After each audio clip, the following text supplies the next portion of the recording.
Y Dios es el que suple, ¿verdad?, la necesidad de sus hijos. Estamos acá reunidos con el motivo de alegrar y glorificar el nombre del Señor, alegrarnos en su presencia, porque en la plenitud, ¿verdad?, del Señor hay gozo. Cuando usted está sumergido en el Señor, usted va a hallar el gozo que no puede hallar en ningún lugar. Jesús dijo estas palabras: mi paz os dejo, mi paz os doy, yo no la doy como el mundo la da. Porque la paz que ofrece el mundo es una paz ficticia. Hay gente que mientras tiene dinero está alegre, y después que se le acaba el dinero, se le fue la paz. Hay gente que mientras está sano está alegre, pero cuando se enferma, se le fue la paz. Y habemos personas que estemos enfermos, tengamos dinero o no tengamos dinero, estemos sanos, igualmente tenemos paz, porque la paz es el Hijo del Señor. La paz es el Espíritu Santo del Señor, el cual habita en nosotros. Bueno, sin más preámbulo, mi hermano, por cuestiones de hora, le voy a estar invitando a que se esté ubicando en el primer evangelio señalado allí en la Biblia, como está en el orden cronológico, el evangelio según San Mateo, o el evangelio de Mateo capítulo 12. Mientras usted se está ubicando allí, ¿verdad?, yo voy a hacer una oración para que el Señor abra el entendimiento y podamos entender los misterios del Señor. Oh soberano Señor y Padre amado de la gloria, recibe toda honra, toda gloria, toda alabanza en el nombre poderoso de Jesús. Te damos gracias, Señor, en esta hermosa noche por el privilegio que me permite nuevamente de estar parado en este lugar para exponer tu bendita y santa palabra. Me pongo delante de tu presencia postrado, Señor, reconociendo tu soberanía sobre la mía, Señor. Reconociendo que soy un vaso de barro, Padre amado de la gloria, para que el poder y la gloria sean tuyas, Señor. Si hemos faltado en pensamiento, en obra, Señor, te pedimos perdón. Tenemos la seguridad del perdón, porque si perdonamos a todos aquellos que nos ofenden, nos agreden, inventan, Señor, cuestiones acerca de nosotros perdonándole a ellos y bendiciéndolos, tenemos el perdón absoluto, Señor. Por eso hemos perdonado a aquellos que se han levantado en contra nuestra y le bendecimos en el nombre poderoso de Jesús, porque sabemos, Señor, que tú perdonas nuestros errores y que tú nos corriges, nos redarguyes y nos ayudas por tu palabra, Padre. Quiero pedirte que prepares el corazón de tu pueblo y mi corazón, Señor, para que podamos ser llenos de tu palabra, de tu presencia. Que sea tu Espíritu Santo convenciendo, redarguyendo a cada uno de los que aquí estamos y podamos entender lo que tú quieres hablar para nuestra vida en esta hermosa noche, en el nombre poderoso de Jesús. Ok, estamos ubicados allí ya. Mateo capítulo 12, le voy a pedir a los niños por favor que se sujeten en el nombre poderoso de Jesús. La casa del Señor es para honrar y respetar a ese Dios maravilloso. Voy a leer entonces en el capítulo 12, verso 1, en el nombre poderoso de Jesús. Dice así: los discípulos recogen espigas en el día de reposo. Leemos entonces palabras bajo la bendición del Padre, Hijo y Espíritu Santo. Amén.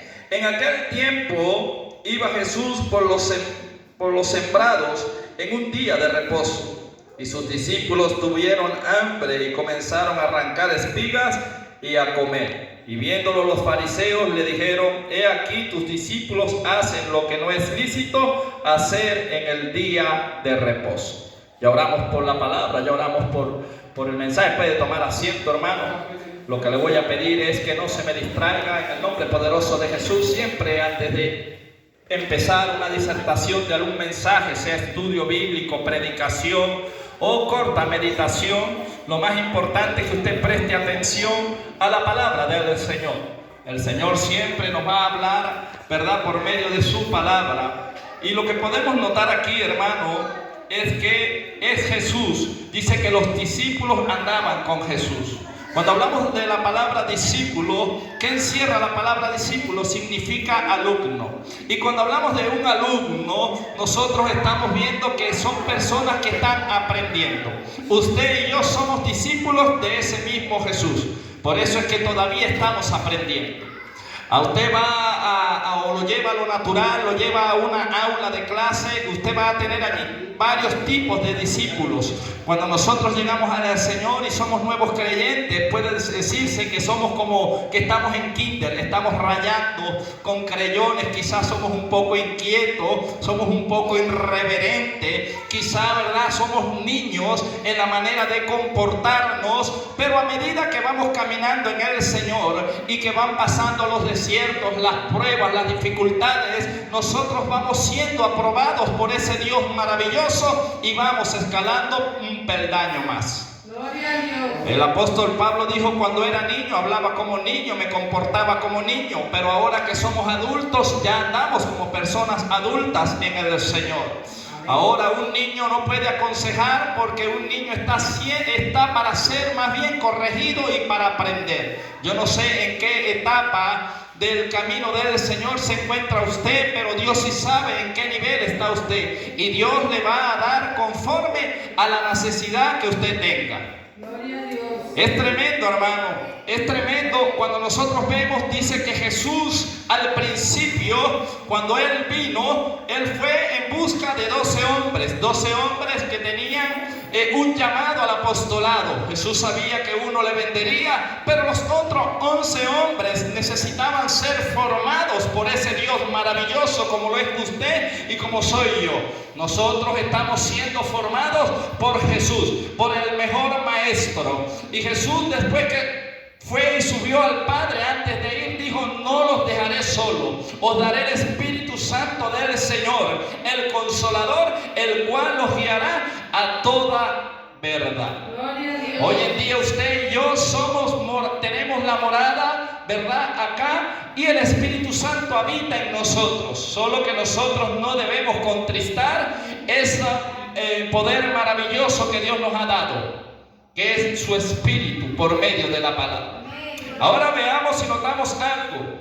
Cuando nosotros vemos a un maestro, y estamos hablando de un maestro con vocación, porque hoy en día en lo natural vemos gente que enseña, pero enseña por dinero y no le importa si los alumnos aprenden o no aprenden. Estos no son verdaderamente maestros, estos son asalariados. Dios me ha permitido trabajar en el Ministerio de Educación, he visto maestros con vocación, maestras con vocación, pero también he visto gente que está solamente por el amor al dinero. Dentro del Evangelio también conseguiremos personas que son maestras o maestros de la palabra por vocación. No andan por dinero, sino que les interesa más lo que pueda aprender el niño que está a él enseñando. Esos son los que Dios ha dado dones y ha señalado. Yo no sé si usted puede entender un poco lo que el Señor está transmitiéndome a mí para que yo le dé a usted. No siempre el que se pare aquí a enseñar va a ser un hombre que tenga una ética o que tenga un llamado de parte de Dios, sino que anda detrás del dinero. ¿Cuánto hay? ¿Cuánto enseño? ¿Cuántos miembros hay? Yo voy. ¿Hay poquitos? No predico. Y eso se ve hoy en día. Pero también habemos de los que no importa si sea uno o dos o tres, si hay necesidad ahí estaremos enseñando, porque damos de gracia lo que el Señor ha dado de gracia. Y en este camino vamos a notar muchas cosas, porque apenas estamos entrando en lo que es la enseñanza en esta noche. Y veamos qué pasó. Jesús, el mejor maestro, estaba enseñando a sus discípulos, y yo quiero que usted note esto.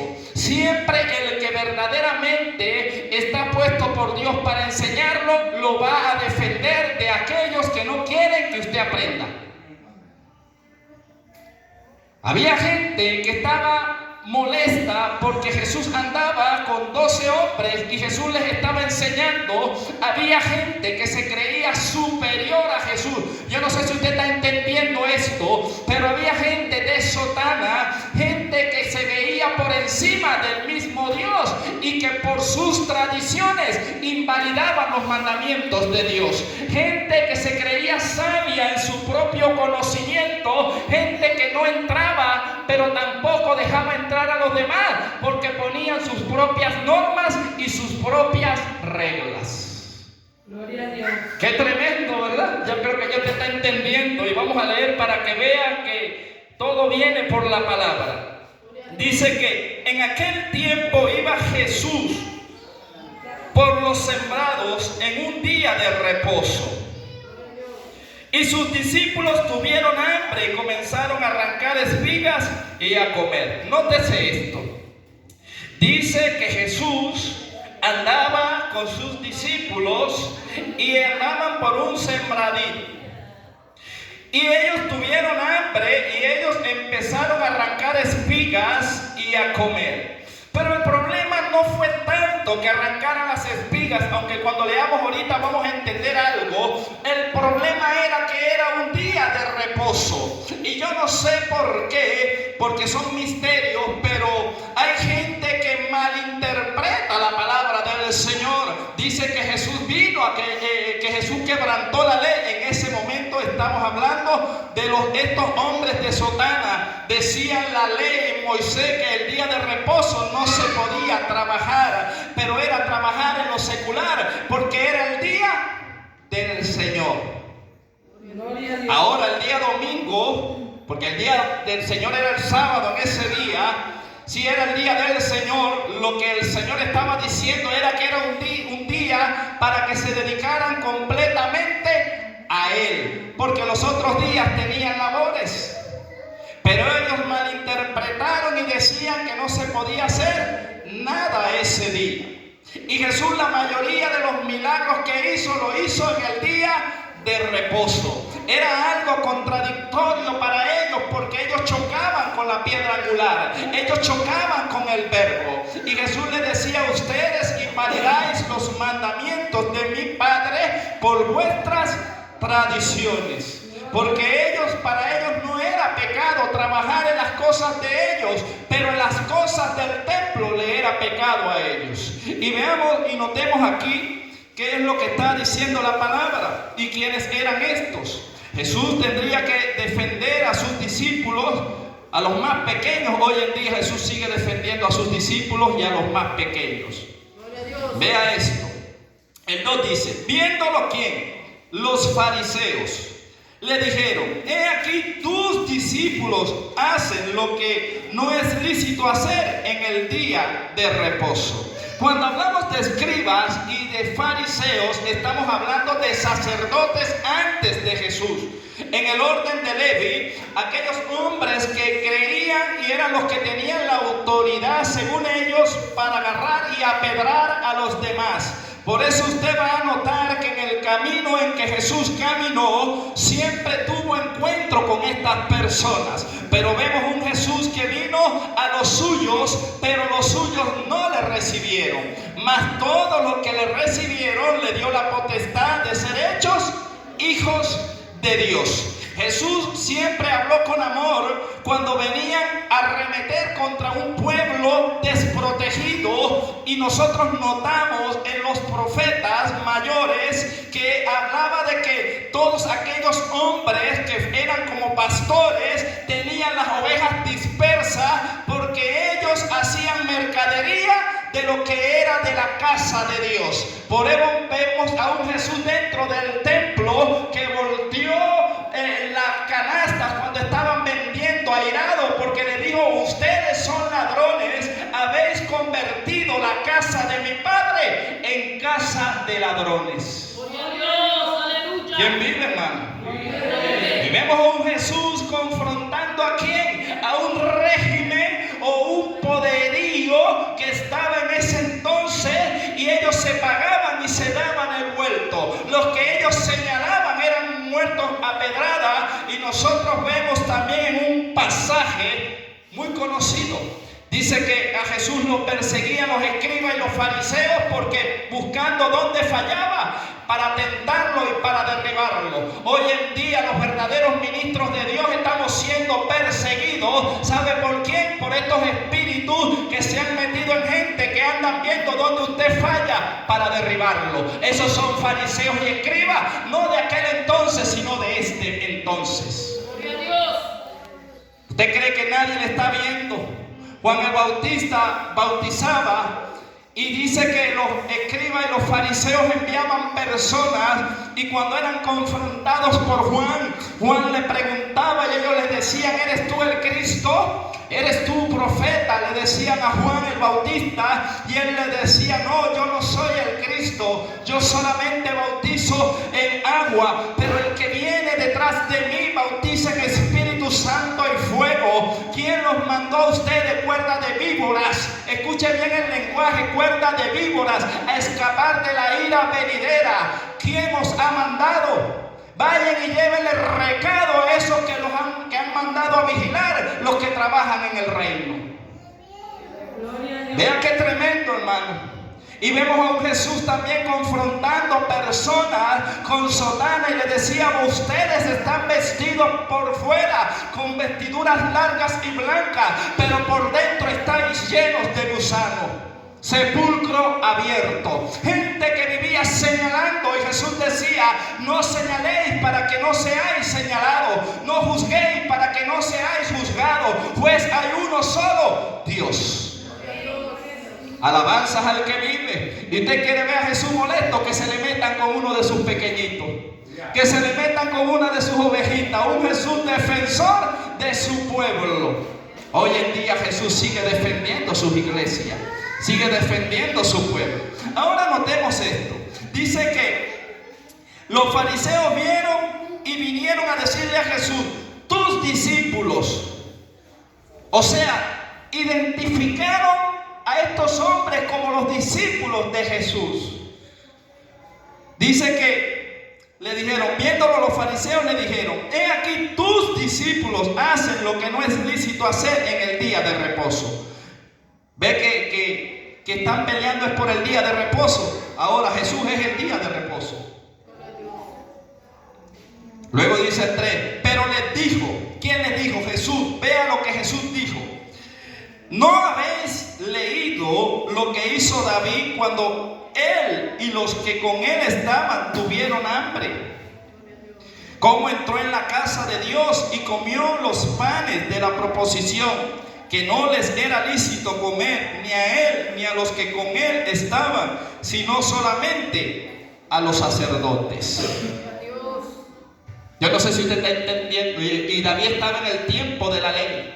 Pero ¿qué pasó? Que David conocía, porque nosotros por los salmos podemos ver que cuando David escribió acerca de los salmos, hablaba de que David conocía al Hijo de Dios en el tiempo. David era un hombre que en una dimensión espiritual quizás no lo podía hablar en ese entonces, porque dirían que estaba loco. Pero cuando este hombre escribe muchos salmos hablando acerca de Jesús. Y David era conocido y es conocido como un hombre que tuvo mucha intimidad con el Señor. Y cuando usted y yo tenemos intimidad, hay cosas que Dios le va a revelar a usted y a mí que no debemos decirla porque no nos creerán y nos van a tildar de locos. Pero con el tiempo vemos que todo lo que escribió David se ha cumplido en su gran mayoría. Ahora Jesús les recuerda esto: ustedes son escribas, son fariseos, son doctores en la palabra. Recuerden que David entró un día cuando estaba siendo perseguido por Saúl con su ejército, tomaron pan del templo y comieron. ¿Qué pasó allí? Que la gracia del Señor los guardó y los arropó. Ahora veamos, por cuestiones, hermanos, creo que sí me va a dar tiempo si acelero un poquito. En el 6 dice: pues os digo que uno mayor que el templo está aquí. Jesús estaba hablando de él mismo. Uno mayor que el templo, cuando David está aquí, era él mismo.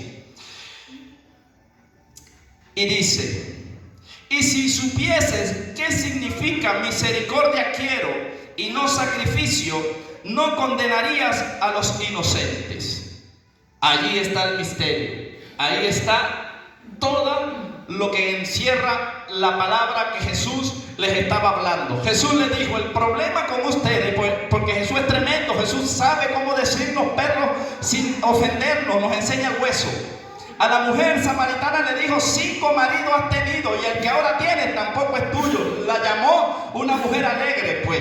Pero si la fuera a agarrar usted y yo humanamente, sin el Espíritu Santo de Dios, le dice prostituta, le dice cuanta cosa viene fea. No, Jesús tiene una manera de decirnos las cosas sin ofendernos. Y Jesús le dijo, o lo que les transmitió ahí, le dijo: el problema con ustedes es que ustedes juzgan mucho, pero a la hora de que ustedes fallan, quieren misericordia. Y no es así. Se hará misericordia con aquel que haga juicio con misericordia. Porque Jesús enseñó que todo lo que el hombre siembre, eso segará. Ahora, si yo le digo levante la mano el que no falla, creo que ninguno va a dejar las manos abajo. Creo que todos hay que levantar la mano y hasta los pies. Porque dígame quién no falla. Ahora, el problema es cuando nosotros nos hacemos un examen de conciencia. ¿Por qué? Porque la Biblia me enseña que a la hora de yo señalar a alguien, me ponga yo en el lugar de aquella persona para poder tener misericordia. ¿Y qué es esto? Que si no es aquella persona que usted vio que falló, si no es usted, ¿cómo le gustaría a usted que lo corrijan? ¿A usted le gusta que lo corrijan a palo? Entonces no le caiga palo a nadie. Diga las verdades, pero sin echar palo. Porque el día que usted falle, le van a echar palo también. Y yo he visto en este caminar en el Señor que hay gente que después que ha echado palo duro a todos, cuando falla, dicen: en la iglesia no hay amor, me voy. Y yo digo: pero si tú eras uno de los que echaba palo, si tú eras uno de los más fuertes, cuando te paraban los santidad, y todo, aleluya y gloria, y cuando medio resbalaste que te señalaron, me voy.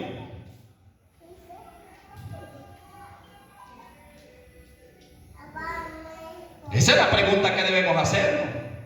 Ahora, sabroso es cuando uno, ¿verdad?, se ha portado bien. El día que usted caiga, si uno se ha portado bien, ¿verdad que más de uno lo van a visitar? Oye, hermanito, levántate. Oye, Dios lo ama, usted es un buen siervo porque usted se ha portado bien. Pero si usted siembra viento, no espere que va a cosechar amor. Si usted ha sido un torbellino, si usted ha sido esos vientos contrarios que golpean a todos y andan pendientes a ver dónde falla para señalar, déjese de eso. Déjese de eso.